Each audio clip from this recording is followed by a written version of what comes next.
안녕하세요. 마음법연구소의 허지은이에요. 오늘부터 제가 그동안 하고 싶었던 걸 시작하려고 하는데요. 저는 읽고 싶은 책을 읽고 여러분들은 이동하거나 쉬거나 자기 직전에 들으시면 좋을 것 같아요. 그러면 편안한 마음으로 제가 읽어드리는 내용들을 듣고 그 안에서 제가 느낀 것들을 자유롭게 얘기할 거거든요. 그러면 저는 여러분들에게 이 책을 같이 읽어드린다는 생각 때문에 제가 읽고 싶은 책을 좀 더 오래 읽을 수 있을 것 같아요. 그러면 서로에게 좋겠다. 좋은 내용도 알려드릴 수 있고. 그래서 제가 들려드리는 이 글들을 읽다가 책이 궁금해지실 수 있잖아요. 이 책 읽어보고 싶다. 그러면 더 좋죠. 그 책을 사서 읽으실 수 있으면, 왜냐하면 제가 여러 번 읽어도 좋은 책들을 읽을 거거든요. 요즘에 워낙 좋은 책들이 많아서 읽었던 책을 다시 읽는데 시간을 내기가 참 어려운 것 같아요.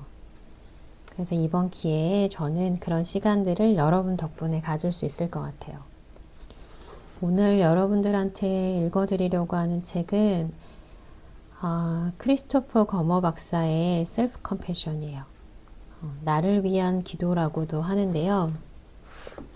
이 책이 번역이 좀 어색한 부분들이 있어요. 잘 번역해 주셨는데 아무래도 이제 이 전공 분이 아니시다 보니 이렇게 중간중간 쓰신 용어들이 들으실 때 약간 낯설다 하실 수 있는데요. 그래도 충분히 내용들은 잘 전달되고 있어서 이렇게 편하게 들으시면 좋을 것 같아요. 오늘 제가 읽고 얘기해보고 싶은 파트는 컴패션에 이르는 길이에요. 어떤 내용인지 읽어 드릴게요. 그때가 오리니 크게 기뻐하며 다가오는 그대 자신을 맞이할 그때가 오리니 바로 그대 방문 앞에서 그대 거울 속에서 그대 자신의 환대에 미소 지으리니. 데릭 월컷의 시인이 쓴 글인데요. 이 글로 이제 시작하고 있어요. 셀프 컴패션 수련을 가장 잘 이해하는 방식은 이 수련으로 우리 자신의 고통을 줄이려는 소망을 키운다는 것이다.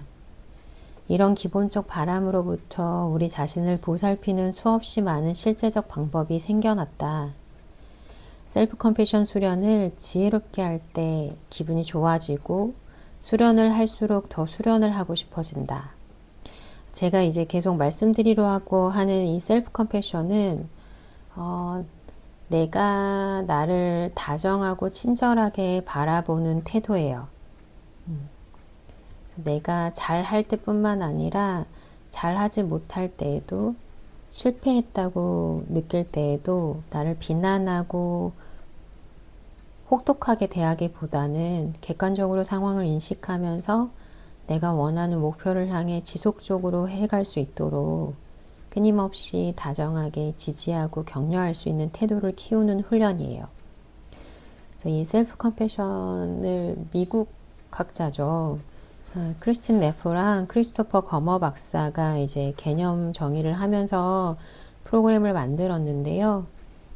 그 프로그램에 대해 또 소개해 드릴 기회가 있겠지만 오늘은 그 박사의 책을 통해서 좀 소개하려고 해요.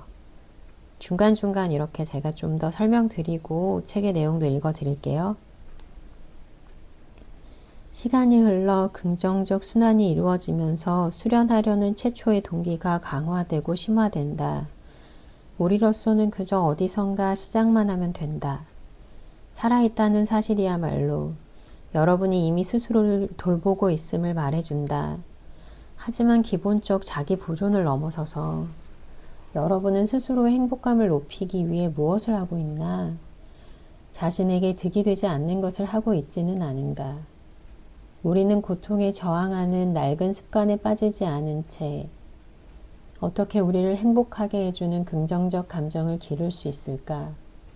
마지막으로 오직 고통만을 먹고 사는 정신적 습성이 지배했던 우리의 과거와 결별하는 게 가능할까?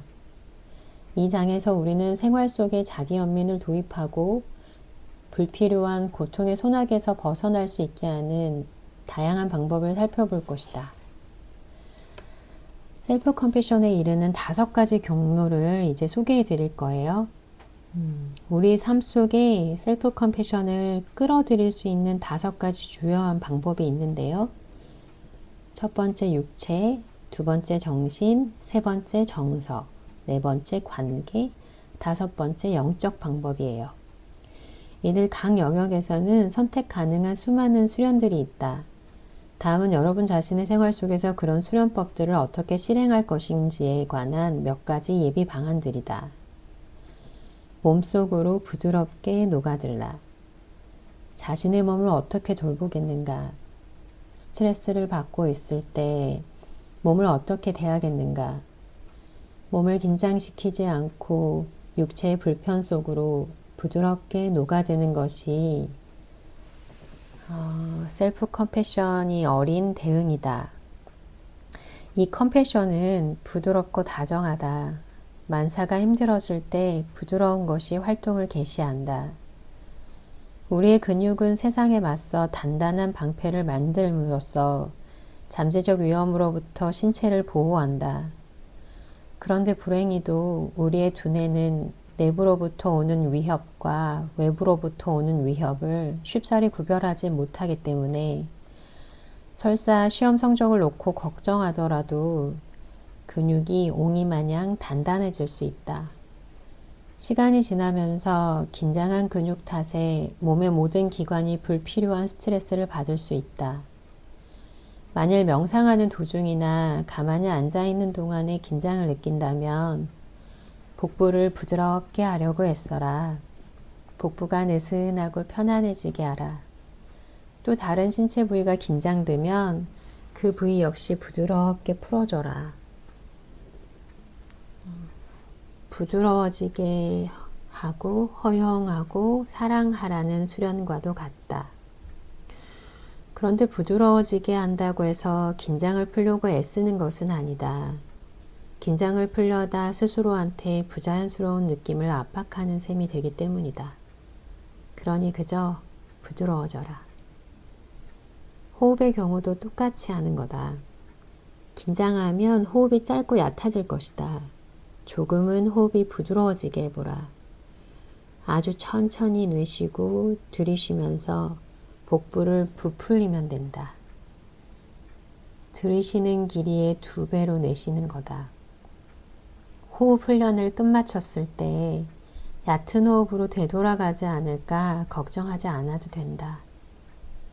스트레스를 받고 있을 때 몸을 어루만지거나 편안하게 할 수 있는 것이라면 무엇이든 육체적인 셀프 컴패션 범주에 속하기 때문에 어떤 거든 내 몸을 편안하게 해주면 된다.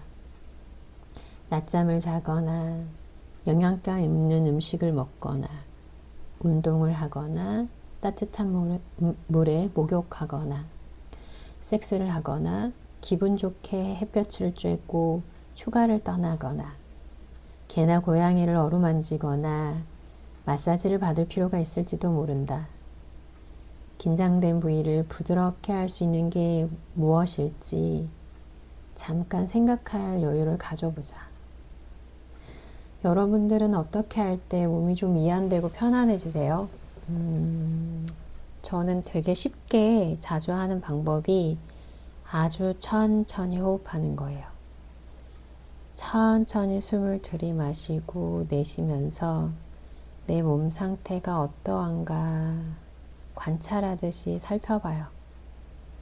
그러면서 의식적으로 몸에 힘을 빼려고 해요.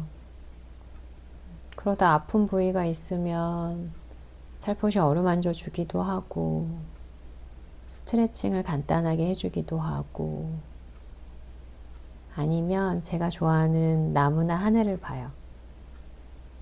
바다 보는 게 제일 좋지만 바다를 보려면 어딘가 이동해야 되잖아요.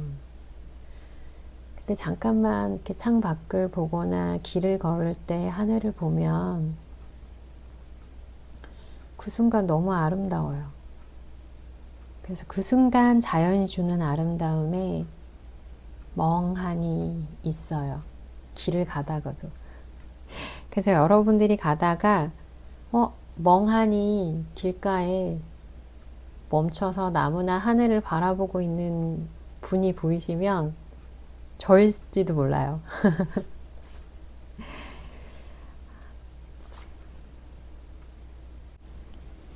육체적으로 자신을 돌봄으로써 정신도 맑아질 수 있다. 여러분은 충분히 잠을 자고 알맞게 먹으며 적절히 운동을 하고 있는가? 운동에 관한 한 정신과 육체는 정반대일 경우가 많다. 그래서 육체가 활동적이지 않으면 정신이 바쁘게 움직이고 육체가 움직이기 시작하면 정신은 고요해진다. 항우울제나 항불안제를 복용하는 것이 어떻게 셀프 컴패션 수련과 잘 조화되는지 의아스럽게 생각하는 사람들이 있다. 사실 이는 간단하다. 무엇이 가장 컴패션 어린 행위인지 스스로한테 물어봐라. 필요한 약을 거부하는 것은 자기 처벌의 한 가지일 수 있으며 또는 수치심이나 자연스러운 신체에 대한 강박적 염려 탓에 필요한 것을 무시하는 일일 수 있다. 정반대 또한 사실인데 약물 치료는 미묘한 정서적 회피의 한 가지일 수 있다. 약물 치료로 건강이 더 좋아질 수 있는지 깊이 생각하고 건강한 행동의 변화를 추구해라. 만일 약물 치료 없이 잘 지낼 준비가 되었다고 느낀다면 그 사실을 꼭 의사와 의논해라.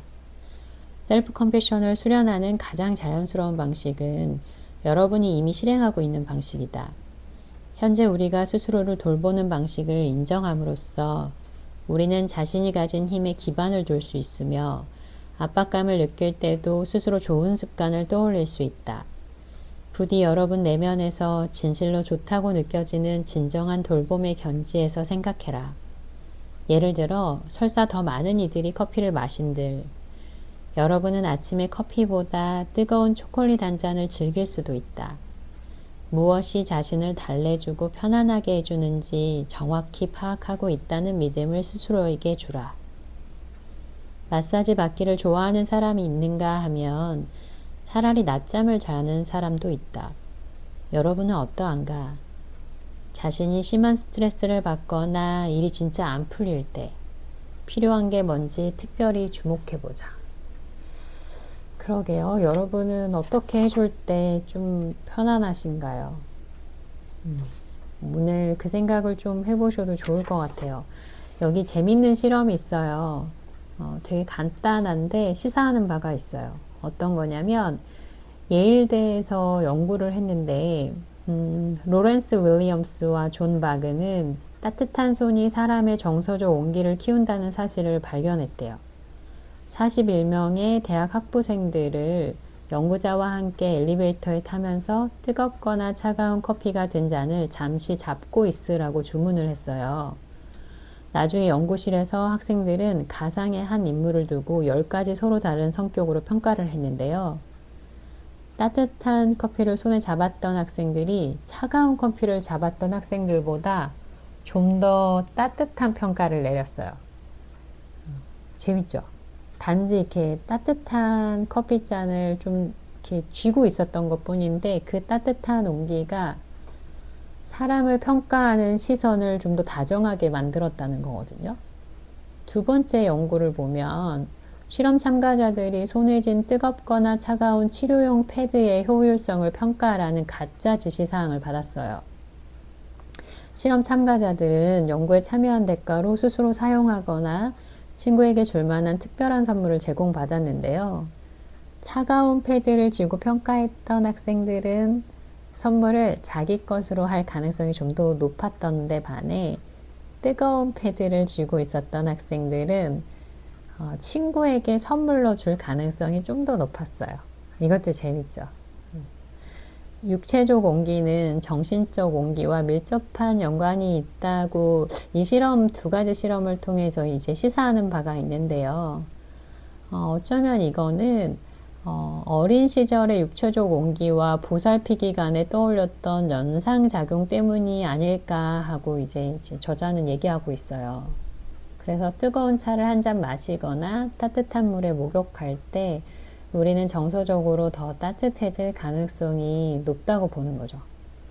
그래서 저는 종종 이제 상담하고 그날 정서적으로 너무 이렇게 압도되는 세션이었거나 그동안 회피했던 어떤 상황들을 좀 맞닥뜨리거나 우리가 살펴보게 된 날은 돌아가서 꼭 이렇게 몸을 잘 돌봐달라고 얘기하거든요. 그리고 저도 반신욕을 되게 즐겨 하는 편이에요. 그럴 때는 몸을 따뜻하게 이완시켜 주는 게 실제로 이렇게 신체적 긴장을 이렇게 빠르게 이완시켜줘서 잠을 잘 때도 좋더라고요. 그래서 여러분도 한번 시도해 보시면 좋겠어요. 여러분은 자신의 정신을 어떻게 돌볼 텐가? 특히 여러분 마음이 무언가에 사로잡혀 있거나 이런저런 생각으로 바삐 돌아가고 있을 때 연민 어린 대응은 저항을 멈추고 뒤로 물러나 그 생각들이 오가도록 허용하는 것이다. 우리는 정신적 공간을 만들어내고 싶어 한다. 속상한 생각이 자연스럽고 쉽게 마음으로 슬그머니 들어왔다 빠져나갈 수 있는 공간 말이다. 불필요한 일상의 염려를 놓아버리기 위해서는 무엇이 필요할까? 고대의 한 전략은 주문을 활용하는 것이었는데 만트라는 문자 그대로 마음을 위한 도구라는 뜻이다. 이 방식으로 효과를 보기 위해 반드시 주문을 외국어로 발음할 필요는 없다. 흔한 주문은 이 또한 지나가리라. 그리고 쉬엄쉬엄이다. 도리스 데이는 케세라 세라 라는 주문을 노래로 불렀는데 될 대로 되겠지 라는 뜻이다. 주문이 지닌 이런 의미와 정신집중 효과 덕분에 주문을 반복하면 마음이 평정해진다. 오로지 한 단어나 한 구절로 우리의 집중력이 회복될 때마다 우리는 잡다한 생각으로부터 벗어나는 셈이다. 단순히 마음속으로 거듭거듭 예라는 말을 되뇌므로써 도움을 얻는 이들도 있다. 비관론자들은 이게 아니면 저거겠지 라는 주문을 특별히 즐기는 듯하다. 그쵸? 극단적으로 생각하니까. 여러분은 다양한 정신 상태에 대처할 수 있게 하는 주문들을 대상으로 실험해 볼 수 있다. 예를 들어 중요한 결정에서 강박관념을 갖지 않도록 도와주는 주문은 모른다, 모른다, 모른다 이다. 수치심을 없애는 주문은 내가 어떻게 할 수 있었겠어. 그쵸. 그 상황에 내가 알았으면 대처했겠죠. 반감을 살까 하는 두려움을 극복하는 익살스러운 주문은 그렇다면 날 고소하라고 이다. 말투를 달리 주문을 외면서 실험해보라. 그렇다면 나를 고소하라고. 이거는 건방지고 내가 어떻게 할 수 있었겠어. 이 말투는 겸손하다. 자기 배려를 키우기 위해 너한테나 잘해. 이런 감정, 그쵸. 이런 것보다는 내가 나를 좀 더 신경 써주자. 나부터 먼저 돌봐주자. 이런 질문이 더 낫겠죠. 시각화로도 어지러운 생각을 놓아버리는데 도움을 받을 수 있다. 예를 들어 떠오르는 생각을 냇물에 떠내려가는 나뭇잎으로 보고 나뭇잎 하나하나가 마음속에 있는 것을 실어간다고 상상해보자. 내 머릿속에 이렇게 생각이 떠오르잖아요. 그러면 그 생각들을 그냥 따라가기보다는 생각을 이미지화하는 거예요. 문자 그대로 문구가 이렇게 떠다니는 것처럼 생각할 수도 있고 그 문구들을 나뭇가지에 담아서 흐르는 물에 흘려보낸다고 심상 작업을 할 수도 있어요. 그렇게 하는 이유는 그 생각에 내가 매몰되지 않게 하고 거리를 두게 하는 작업이에요. 상상을 좀 잘 하시는 분들은 이렇게 이미지화해서 심상을 하시면 명상할 때 도움이 많이 되죠. 또는 여러분 자신을 생각이 구름처럼 흘러가는 하늘이라 상상해보자. 어떤 생각은 어둡고 불길하고 어떤 생각은 가볍고 대수롭지 않을 텐데 모든 생각은 결국 구름처럼 지나간다고 상상해보자. 어떤 생각이든 더욱 가볍게 여기기 위한 강력한 전략은 죽음에 관해 성찰하는 것이다. 나한테 살 날이 한 달밖에 남지 않았다면 나는 이 문제를 어떻게 느낄까? 죽음이라는 맥락에서는 우리의 우려 가운데 중요해 보이는 것은 아주 극소수다. 마찬가지로 우리 스스로에게 인생에서 가장 가치 있게 여기는 것을 무엇냐고 물어본다면 사소한 것은 놓아버릴 수 있게 된다. 마지막으로 골치 썩는 문제로 고통받을 때 우리는 두뇌에 대한 연민을 익힐 수 있다. 두뇌는 몸무게의 2%밖에 되지 않지만 너무 열심히 일하다 보니 우리가 쓰는 산소의 25%나 필요로 한다. 지나치게 작동하는 두뇌 탓에 우리는 낮 동안 못다한 일을 해내기 위해 밤에도 계속 깨어있는 경우까지 있다. 내가 아는 한 내과 의사는 과도하게 작동하는 두뇌에 대한 컴패션을 익힘으로써 자신의 강박 성향을 누그러뜨렸다. 강박관념이 들 때마다 그 의사는 말한다. 아휴, 불쌍한 두뇌. 또다시 그 힘겹고 불필요한 수많은 일들을 시작하려 드는구나. 내가 열심히 이렇게 노동하고 있는 걸 알아차리고 다정하게 격려해 주는 거죠. 여러분은 자기 정서 상태를 어떻게 돌보고 있는가? 컴패션 어린 방식은 고통스러운 감정과 친구가 되어주는 것, 곧 그런 감정과 다투기를 멈추는 것이다. 이에 알맞은 많은 단어들이 있다. 감정이입, 배려, 친절, 보살핌, 용서, 자비, 박애, 사려 깊음, 관용, 격려, 수용, 이해심, 우정, 공감. 브라이언은 자기 건강에 강박적으로 걱정이 많은 중년 남성이었다. 브라이언은 통증을 느낄 때마다 곧바로 의사를 찾아갔다.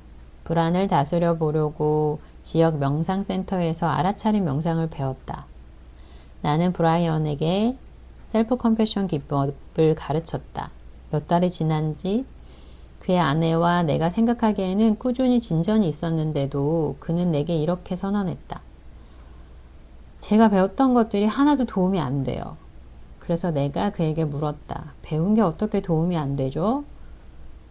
전과 똑같이 온갖 통증으로 걱정이 있고 통증 때문에 죽을 것 같다는 생각이 들어요. 아내는 제가 그러는데 이제 신물이 났대요. 그럴 때마다 안심시켜주는 말을 들으려고 아내한테 달려가거든요. 이런 사정 때문에 우리는 브라이언의 불안에 대해 훨씬 깊이 있게 토론하게 되었고 다음과 같은 중요한 점들을 다루었다. 어린 시절 심각한 건강 문제와 집안 내력인 강박 증세 때문에 브라이언은 자연스럽게 불안 증세를 나타냈다.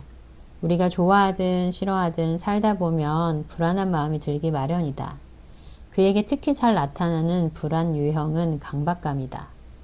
우리는 감정을 상대로 말다툼을 벌일 수 없다. 그랬다간 감정을 더욱 악화시키기만 할 테니까. 모두가 인생에서 고통을 겪는다. 건강에 대한 불안은 그에게 특히 힘든 고통이다. 우리 치료 목표는 불안을 더 잘 수용하려는 것이지 불안 그 자체를 줄이려는 게 아니었다. 그는 불안과 더 다정해지고 덜 혐오하는 법을 배울 필요가 있었다. 이윽고 브라이언이 말했다. 제가 스스로를 안쓰럽다고 느끼게 그냥 내버려 두어야 한다는 말인가요? 네, 그래요. 그게 시작입니다. 라고 대답했다. 그에게 심리학자 스티븐 헤이스가 말하는 창조적 절망의 순간이 찾아왔고 자신이 겪고 있는 어려움이 유연해지면서 치료의 길이 열리기 시작했다. 그가 스스로에게 줄 알게 된 공감처럼 용서는 정서적 자기 보살핌의 중요한 측면이다. 우리 중 많은 이가 실수를 저지를 때 자신을 잘 용서하지 못한다. 우리는 스스로에 대해 어떠한 컴패션도 베풀지 않는다. 자신을 용서하는 한 가지 방법은 이럴 때 가장 친한 친구는 내게 뭐라고 할까라고 질문하는 것이다. 또는 내가 믿는 신이라면 뭐라고 말할까라고 더 너그러운 다른 사람의 관점에 서서 우리 자신을 지나치게 이렇게 불안하게 하는 그 불안으로부터 벗어나게 만들 수 있다. 이 책 대부분은 불편한 감정이나 우리 자신과 좀 더 친해지는 법을 다루고 있는데 자신이 즐길 수 있는 활동을 해보는 것이 도움이 될 수 있다. 예를 들어 음악을 듣거나 섹스에 대해 생각하거나 정원을 가꾸거나 영화를 보거나 돌이나 조개 껍질을 모은다거나 휴가를 떠나거나 종교기관에 가거나 소설이나 책을 읽는다든지 운전이나 자전거를 탄다든지 요리하기를 시도해 볼 수도 있다. 일처럼 느껴지는 활동보다는 본질적으로 즐거움을 주는 활동에 참여하는 것이 우리 자신을 정서적으로 돌보는 방법이다. 다음 장에서 우리 자신을 정서적으로 보살피는데 가장 중요한 수련인 자해 명상을 소개하려고 한다. 여러분은 밤이나 낮이나 어느 때나 이 수련을 할 수 있다. 남들과 유대를 맺는 것은 또 다른 형태의 자기 보살핌으로 고립에서 벗어나게 해준다. 다른 사람들과 연결되어 있다는 느낌이 네프가 정의한 셀프 컴패션의 구성 요소임을 기억해라. 네. 크리스틴 네프가 셀프 컴패션을 세 가지로 정의해요. 마음 챙김, 인간의 보편성, 그리고 자기 친절이거든요. 여기서 말하는 이제 고립되어 있다는 것, 즉 사람들과 연결된다는 게 아주 중요하다. 그게 안 될 때 우리는 고립감을 느끼게 되는데 이 유대감을 느끼는 부분이 인간이라면 누구나 원하는 보편적인 욕구거든요. 고립감 때문에 심지어 대수롭지 않은 불운조차 절망으로 바뀌거나 사소한 불안감이 두려움으로 커질 수 있다. 이는 노인들이 혼자 살다가 건강 문제에 부딪힐 때 자주 느끼는 방식으로 각종 새로운 증상이 닥쳐올 재난의 징표가 된다. 고립은 부주의로 인한 실수이고 우리의 지원망이 엷어지고 있는데도 눈치채지 못하게 할 수 있다. 곧 고립은 잘못 볼 수 있는 문제다. 그러므로 우리는 관계 맺고 있는 세계에 특별한 주의를 기울여야 한다. 남들과 어떻게 관계를 맺느냐는 우리가 내면으로 느끼는 방식에도 커다란 영향을 미친다. 예를 들어 거짓말하고 훔치고 남을 속인 날에는 밤잠을 설칠 가능성이 높다. 그런 행위는 단기간 살아남는 데 도움이 될지는 몰라도 정서적 행복에는 전혀 도움이 되지 않는다. 우선 그런 행위 탓에 자신과 다투게 되어 우리 자신으로부터 멀어지고 남들로부터 멀어지게 된다. 관계를 맺고 친절을 베푸는 것은 우리 행동이 남들을 돕고 남들에게 해를 끼치지 않으려는 소망 쪽으로 이끌린다는 의미다. 달라이 라마는 이를 지혜롭게 이기적인이라고 부르는데 왜냐하면 상대가 답례로 우리한테 친절해야겠다는 마음을 먹기 때문이다. 따뜻한 상호 교류의 기억을 통해서 우리는 지속적인 행복감을 맛볼 수 있다.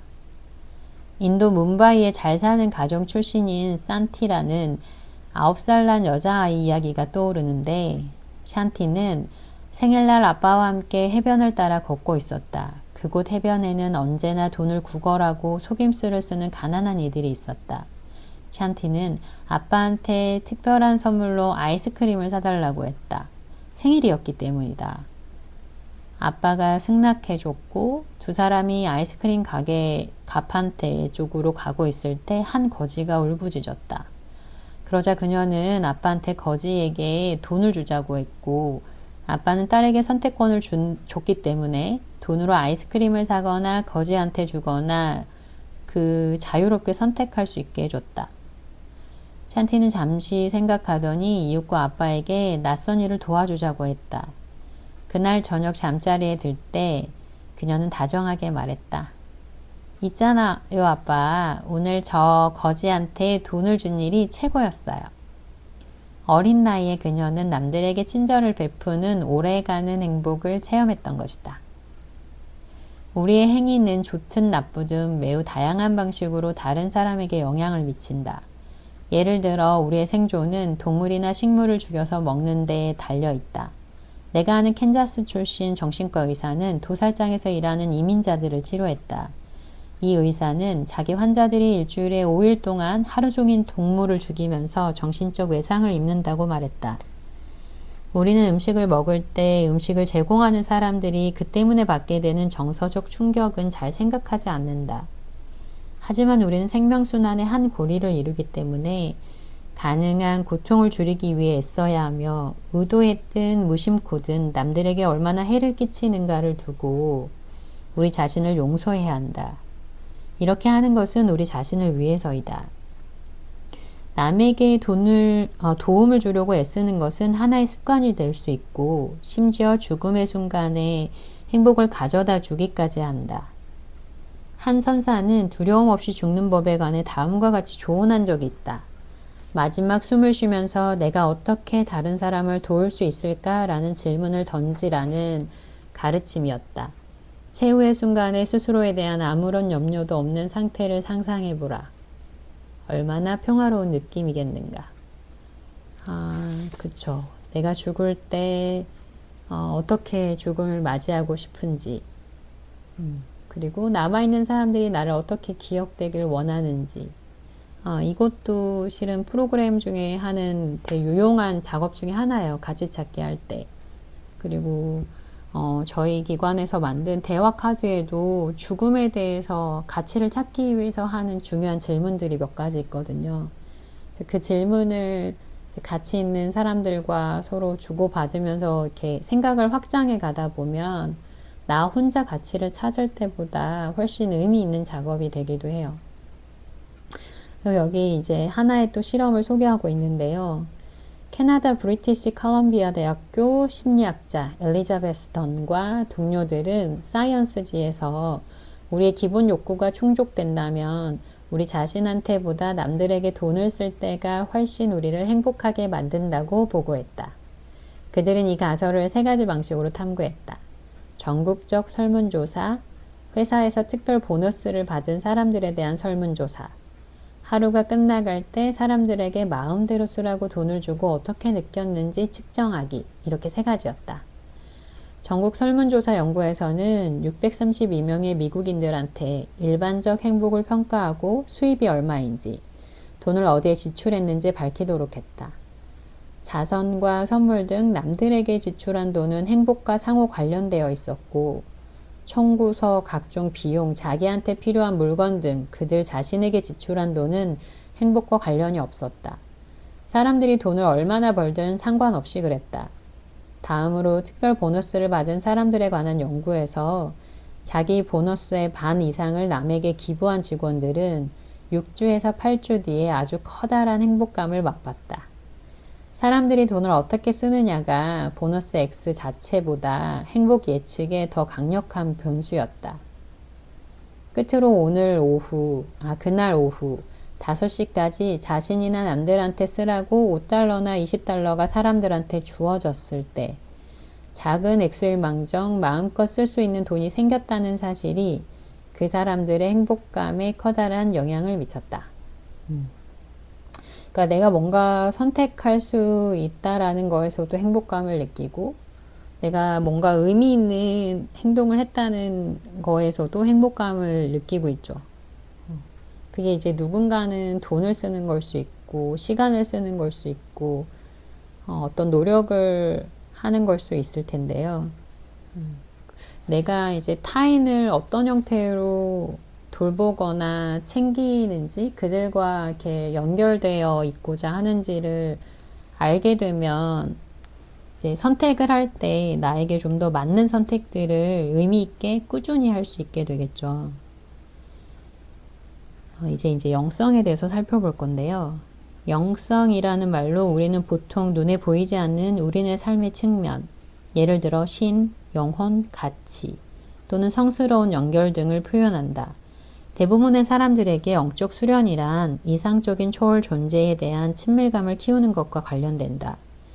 그리하여 영적 수련이 이기적 욕망과 개인적 한계를 줄이는 과정이 되길 희망한다. 이런 접근 방식은 영성에 대한 위로부터 아래로의 하향식 접근이다. 아래로부터 위로의 상향식 접근도 있는데 바로 우리 코앞에서 벌어지는 불완전한 현실, 곧 일상생활이라는 기적과 친밀하게 접촉하는 방식이다. 영적 지향을 지닌 대부분의 사람들은 두 가지 방식 모두를 필요로 한다. 초월적 이상으로 희망에 차 있으면서도 일상 현실에 든든히 뿌리를 내리는 것이다. 이런 두 가지 접근 방식에는 스스로를 좀 더 가볍게 받아들이는 과정이 공통으로 존재한다. 소중하면서도 순식간에 사라지는 세속 존재의 본질에 대한 심오한 통찰을 통해서뿐만 아니라 신을 사랑함으로써 자아가 차츰 줄어들게 된다. 그 결과 세상에서 돌보고 가꾸어야 할 자아가 더 적어진다. 이럴 때 우리 자신이나 남들에게 얼마나 다행스러울까. 영적 자기 보살핌 이면의 원칙은 자기 내세우기를 그만두는 가치관에 헌신하는 것이다. 스스로를 돌보는 행위가 우리가 믿는 종교를 거역한다고 생각하는 사람들이 있다. 대부분의 종교 전통은 다른 사람에 대한 컴패션의 중요성을 강조한다. 이웃을 내 몸과 같이 사랑하라. 하지만 이런 말을 했던 예수조차 사람들이 너무 많이 몰리자 산속으로 피했었다. 잠언 구절을 보면 인자한 자는 자기 영혼을 이롭게 하고 잔인한 자는 자기 몸을 해롭게 하느니라. 대부분의 종교가 암시하는 바는 누구나 이미 자신을 사랑한다는 점이다. 붓다의 말씀이다. 마음으로 산지 사방을 돌아다녀 보아도 자기보다 더 소중한 이를 어디서도 찾지 못한다. 이처럼 모든 이들이 스스로를 가장 소중하게 여기니 스스로를 사랑하는 이는 남을 해치지 말아야 한다. 사실상 자기 사랑하기는 자기를 사랑하는 것이 결국 남을 사랑하는 것이라는 예로 종종 제시된다. 이것이 그 본복이다. 이와 같이 남편들도 아내를 사랑하기를 제 몸과 같이 할지니 자기 아내를 사랑하는 자는 자기를 사랑하는 것이니라. 에베소 성경에 나와 있는 말씀이다. 그런데 요즘 사람들은 스스로에 대해 예증이 교차한다. 더 이상 우리는 서로를 사랑한다고 말할 수가 없다. 이 책은 그런 공백을 메우고자 썼다. 아마도 마음에서 우러난 완전 무결한 사랑의 더 좋은 사례는 사랑스러운 애완동물이나 순진무구한 아이한테 우리가 자연스럽게 느끼는 감정일지 모른다. 이런 감정을 추적해 봄으로써 자신을 더 잘 사랑하는 법을 배울 수 있다. 일단 우리 자신을 사랑하는 법을 다시 배우게 되면 우리는 그 사랑을 남에게 좀 더 온전하게 넓혀갈 수 있다. 보통 영적 자기 보살핌이란 우리가 소중히 여기는 가치관을 키울 시간을 낸다는 의미이다. 만일 자신의 가치관에 주목하지 않는다면 우리는 자기도 모르게 우리를 둘러싼 소비 문화의 가치인 쾌락 추구와 물질 만능주의를 흡수하게 될 것이다. 여러분은 신념을 공유하는 사람들과 정기적으로 만나는가? 만일 자연과의 교감을 즐긴다면 일주일에 한 번쯤은 야외로 나가는가? 종교 수행이 여러분을 살찌우는가? 아니면 의무감에서 그저 하는 것인가?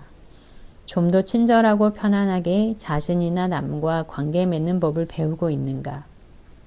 부모가 자녀 생활의 육체, 정신, 정서, 관계, 영성의 모든 측면에 주목하려고 애쓰는 것과 꼭 마찬가지로 우리는 자신을 위해서도 그렇게 하는 기술을 연마할 수 있다. 이런 종류의 보살핌을 받지 못했거나 그런 기술을 배웠지만 어른이 된 뒤 전혀 써보지 못했다면 지금 다시 배울 수 있다. 필요한 것은 다만 흔쾌한 마음과 약간의 창의력이다.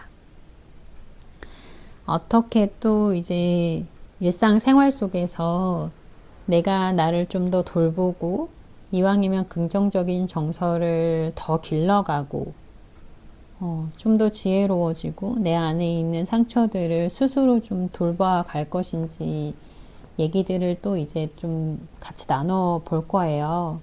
여기 있는 내용들을 읽고 그 내용과 연관된 생각들을 또 여러분들한테 얘기하고 그럴 텐데요. 오늘 이제 살펴본 내용처럼 나는 어떻게 해주는 게 가장 내 몸이, 내 마음이 좀 편안해지나, 조금이라도 좀 즐거워지나, 그리고 그 행동을 어렵지 않게 시도해 보는 거죠. 생각만 하는 거랑 실제 해보는 게 또 다를 수가 있어요. 그리고 해봐야지 알거든요. 아, 진짜 이렇게 해주는 게 나한테 좋구나. 저는 지금 여러분들이랑 이렇게 책 읽잖아요. 이게 저한테 저를 이완시켜주고 저를 행복하게 해준다고 생각해서 시도하는 거예요. 보시면 읽다가 제가 이렇게 발음이 좀 틀리기도 하고 잘못 읽어서 다시 읽기도 하잖아요. 그런데 그냥 그대로 읽고 이대로 올릴 거예요. 그리고 영상도 저 여러분들이 눈이 쉴 수 있었으면 좋겠어요. 그래서 영상도 최대한 안 만들려고요. 그냥 이대로 목소리를 여러분들이 그냥 편안하게 이렇게 들을 수 있었으면 좋겠거든요. 이 책의 내용도 이해될 수도 있고 어떤 내용은 좀 이해가 안 될 수도 있어요. 근데 반복해서 듣다 보면 어느 순간 이렇게 깨달아지거든요. 그래서 너무 완벽하게 내용을 다 이해하려고 하기보다는 그냥 자장가처럼 그냥 편안하게 배경음악처럼 그냥 흘려듣듯이 이렇게 틀어놓고 그 중에 어떤 문장들이 마음에 와 닿으면 그냥 그 문장만 음미하듯 생각해 보면 저는 좋겠어요. 그래서 제가 바라는 건 여러분들의 눈이 쉬고 뇌가 쉬고 마음이 쉴 수 있었으면 좋겠다. 그래서 제 목소리가 여러분의 그 쉼을 오히려 더 잘 쉴 수 있게 해주는 그런 목소리로 들릴 수 있으면 좋겠다. 그래서 그렇게 편안하게 이완된 상태에서 나도 모르게 어떤 단어들이 어떤 문장들이 깨달아지게 되면 그걸로 저는 충분하다고 생각해요. 혹은 뭐 지금 잘 안 깨달아져도 다음에 들을 때 또 깨달아질 수도 있잖아요. 아니면 어떤 분은 그냥 이렇게 틀어놓고 자도 되죠. 그러면 나의 뇌가 무의식 속에서 열심히 공부할 수 있잖아요. 그래요. 오늘은 여러분들이랑 이제 처음 같이 책 읽어 봤는데요. 여기까지 할게요. 우리 또 만나요.